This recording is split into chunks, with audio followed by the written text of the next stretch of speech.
جان سکتے اور پھر ہرگز نہیں جان سکتے. اور آگے محشر کا تذکرہ کیا ہے. یعنی اللہ بتا رہا ہے کہ نبع عظیم کو قیامت سے پہلے پہچانا ہی نہیں جا سکتا.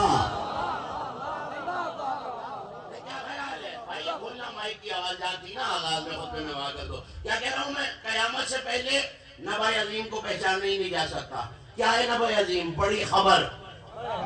یہ تو مجھے بتانے کی ضرورت نہیں ہے کہ بڑی خبریں بڑے مجموعوں میں سنائی جاتی ہیں. ہے نا ایسا؟ ہے نا؟ ٹنا محمد خان والا ایسا ہی ہے نا. بڑی خبریں بڑے مجمع میں سنائی جاتی ہیں. تو اب تلاش کرو نا پیغمبر کی رسالت کی حیات کا سب سے بڑا مجمع کون سا ہے؟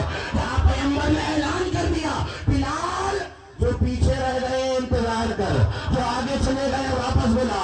اور سب کو جمع کر کے پیغمبر نے علی کا ہاتھ بلند کر کے کہا من کنت والا ہوگا.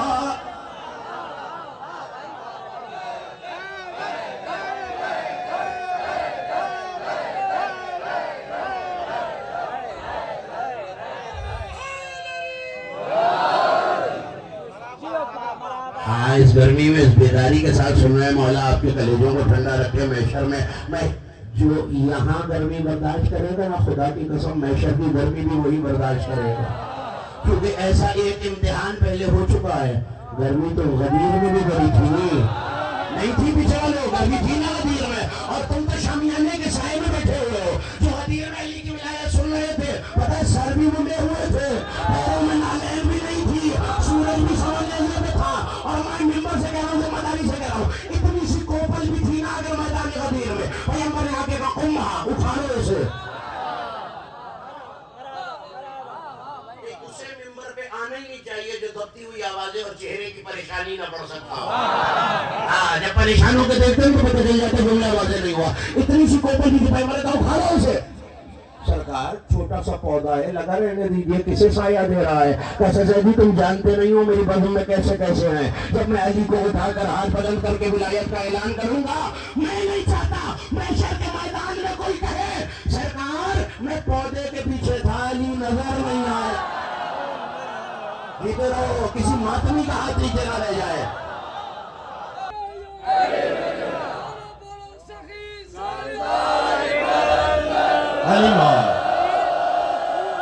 کیا ماحول ہے؟ مولا آپ کو شاد و آباد رکھے. کتنا اچھا سنتے ہیں آپ. جیتے رہو، سلامت رہو. مولا یہ بزرگوں کے اٹھتے ہوئے ہاتھ میرے لیے دعا کا کام کر رہے ہیں. آج ایک ایک مومن جو کھڑے ہوئے باہر ادھر کنات کے دیوار کے ساتھ والے ایک ایک مومن ایک ایک موادی حیدر کرار میرے ساتھ ہو جائے.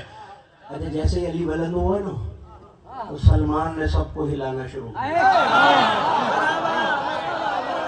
سلمان نے ایک ایک کا شانہ ہلایا اور ہلا کے پتہ کیا کہتا تھا؟ اب جیسے خطابت سب کو نہیں آتی نا، ویسے سننا بھی ہر ایک کو نہیں آتا. جو سننے کا ہنر جانتا ہے اس کے لیے جملہ کہتا ہوں. شانہ ہلا ہلا کے کہتا تھا دیکھو نا رسالت کے ہاتھوں پر ولایت کیسی لگ رہی ہے. آئے سبحان اللہ. یہی معیار ہوتا ہے سننے کا، رسالت کے ہاتھوں پر. چلو میں لفظ بدل کے ایک زینہ بڑھا کے کہتا ہوں، رحل رسالت پر قرآن ولایت کیسا لگ رہا ہے. رحل رسالت پر قرآن ولایت کیسا لگ رہا ہے. نبی کے ہاتھوں میں علی کا ہاتھ کیسا لگ رہا ہے. بھائی کے ہاتھ میں بھائی کا ہاتھ کیسا لگ رہا ہے. نور کے ہاتھ میں نور کا ہاتھ کیسا لگ رہا ہے. آپ تو خوش ہو رہے ہیں نا. سلمان نے ایک کا شانہ ہلایا، مسکرایا، جیسے دوسرے کے پاس آئے دیکھنا میری طرف. گرمی بڑی ہو رہی ہے. ہاں یہ جملہ تو سنانا تھا پیچھے والوں تمہیں. گرمی بڑی ہو رہی ہے. اس سے پہلے نبی کچھ کہتے آیت آ گئی میرے حبیب اسے گرمی لگ رہی ہے. اس سے کہہ دیجئے ان نارا جہنم اشد حرا. بتائیے اسے جہنم کی آگ اس سے زیادہ گرم ہے. مولا آپ کے دلوں کو ولایت کی ٹھنڈک سے جگمگاتا رکھے، پرامن رکھے. اور یہ ولایت کی ٹھنڈک میں نے تھوڑا ہی کہا ہے، آپ کا سنا ہوا فرمان ہے مولا کا کہ جب اپنے دل میں ہماری ولایت کی ٹھنڈک محسوس کیا کرو تو پھر اپنی ماں کو دعا دیا کرو. مولا ان ماؤں کو سلامت رکھے جنہوں نے یہ علی والے اس دنیا کو دیے ہیں. اب کرو آیت، آپ متوجہ ہو گئے، سب میرے ساتھ ہو گئے.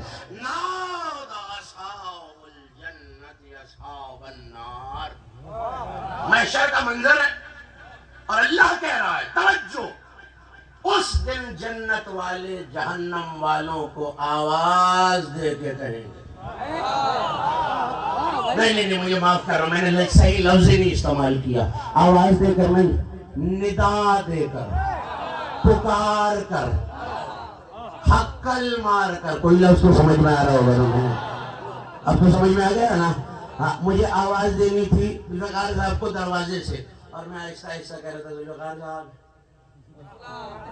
آپ کہیں گے نا زئی صاحب یہ آپ نے سفر زیادہ کیا ہے، یا مجلس سے زیادہ پڑھنی ہے، یا گرمی زیادہ لگ گئی ہے. جو کھڑا ہی اتنی دور ہے اسے آہستہ سے تھوڑی پکارا جاتا ہے، اسے تو بلند آواز سے پکارا جاتا ہے. اور تمہیں تو ندا سمجھانے کی ضرورت ہی نہیں ہے. اتنا فاصلہ تو ہو کہ جو پکار رہا ہو وہ خیبر میں ہو، جسے پکارا جائے وہ مدینے میں ہو، اور پھر آواز آئے نعرہ علی.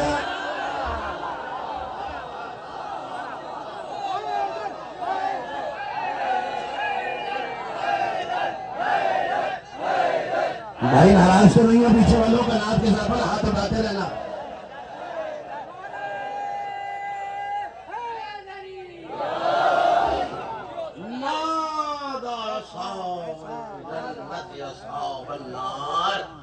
جنت والے جہنم والوں کو آواز دیں. کتنا فاصلہ ہوگا پتہ ہے؟ جب میں نے تلاش کیا شیعہ سنی تفاسیر میں 3 لاکھ سال کا فاصلہ. 3 نہیں، 300 نہیں، 3000 نہیں، 30,000 نہیں، 3 لاکھ سال کا فاصلہ. میں فیصلہ تو کروں نا کہ محمد خان والوں وہاں سے آواز دے رہے ہیں جنت والے، ادھر کھڑے ہیں جہنم والے. یہ پکار رہے ہیں، وہ سن رہے ہیں، وہ کہہ رہے ہیں، یہ جواب دے رہے ہیں. شرم نہیں آتی قرآن کے پڑھنے والوں کو؟ 3 لاکھ سال کے فاصلے سے جنتی کی آواز جہنمی سن لے، اور کنڈو محمد خان سے میری آواز نجف میں بیٹھا ہوا علی نہ سنے.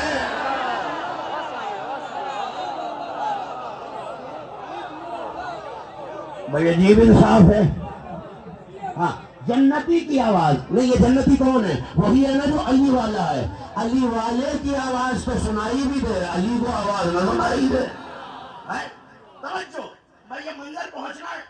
بلکہ شاید آج میں صرف آیتی ہی پڑھ دوں تو مجلس ختم ہو جائے گی.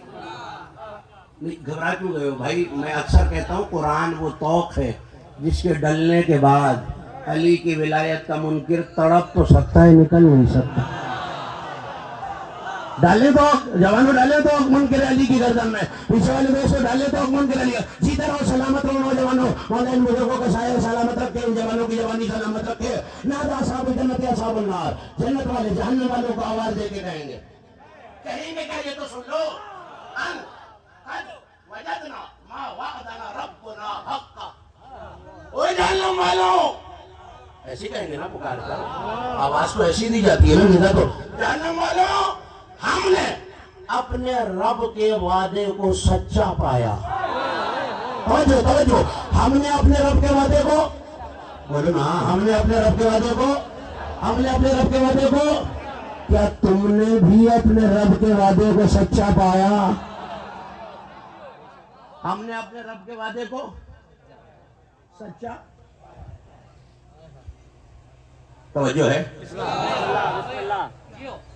یہ ممبر کا غلاف بڑا پاک ہوتا ہے، اس لیے میں نے اسے درست کر دیا. بلکہ اگر میرا عقیدہ پوچھو تو یہ قرآن کے غلاف کے برابر ہے. اچھا چلو حیران ہو گئے تو پھر میں نے تو اپنے بزرگوں سے یہی سیکھا ہے کہ جو ان کے فضائل پہ حیران ہو اسے زیادہ کرنا چاہیے. جو چولہا کھلے اسے اور کھلانا چاہیے، اور اگر کوئی جل جائے اسے اور جلانا چاہیے. تم اس پہ حیرانوں کے برابر ہو. آج مجھ سے جملہ سنو، کہیں یہ غلاف اس غلاف سے بڑھ جاتا ہے. اس سے دلیل پوچھو، اس میں شیطان کا نام بھی ہے، یہ صرف 14 کا سبا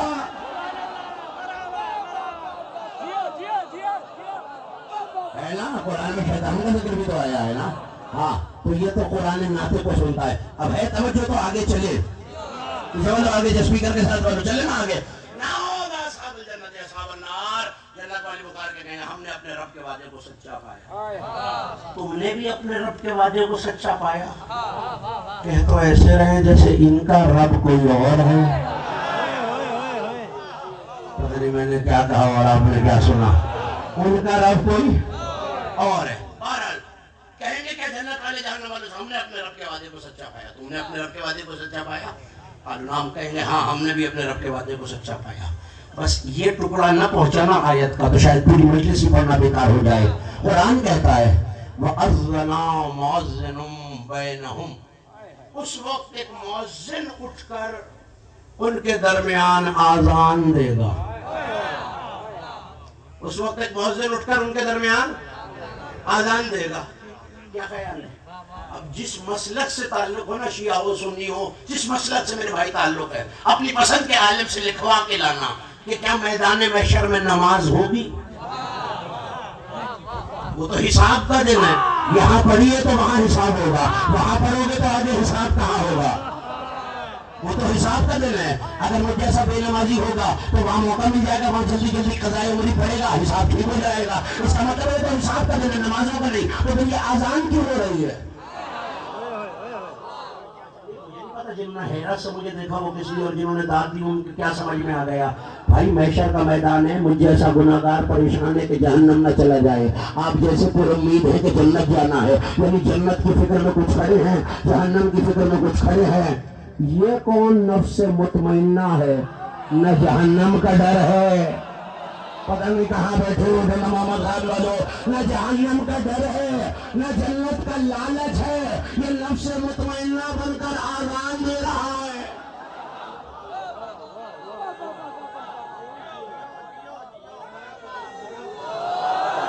کیا خیال ہے تمہارے محلے کی مسجد کا مؤذن نہیں ہے؟